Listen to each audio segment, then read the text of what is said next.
এতগুলো দিনের রিহার্সালের আজ ছিল ফাইনাল স্টেজ পারফর্ম। নমস্কার, আমি সায়নী। আমার চ্যানেল কবিতায় গল্পে সায়নীতে তোমাদের স্বাগত জানাই। কেমন আছো তোমরা অবশ্যই কমেন্টসে জানিও।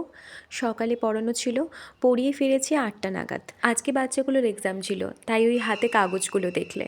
এদিকে মা বাড়িতে আদা বসিয়েছিল, সেগুলোই আজকে তুলে নেওয়া হলো। এই এতখানি গ্রো করেছে।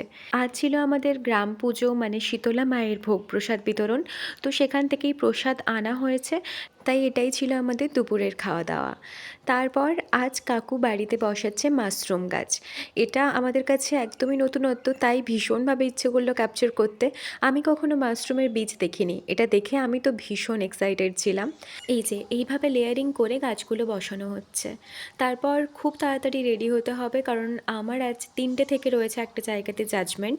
তো সেখানে যাওয়ার জন্যই রেডি হয়ে গেলাম।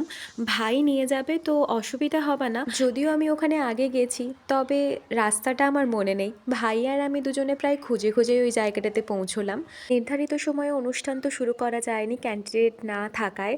তারপর অনুষ্ঠান শুরু হয়েছে, আর অবশ্যই লেটও হয়েছে অনেকটা। খুব তাড়াহুড়োতে এবার আমাকে যেতে হবে সুপ্রভা স্কুলের দিকে। ভাই ওখানে আমায় পৌঁছে দেবে। এরপর থেকে আর তেমন কিছু ক্যাপচার করতে পারিনি।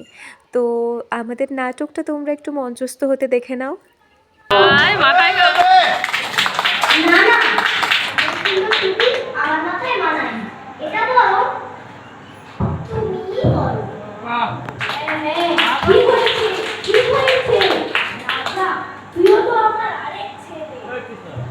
তুমি তোমার বন্ধুদের সঙ্গে আমার মিল করিয়ে দেবে? কোন বন্ধু? যারা তোমার গলায় মালা দিয়ে সাজিয়ে দিয়েছে।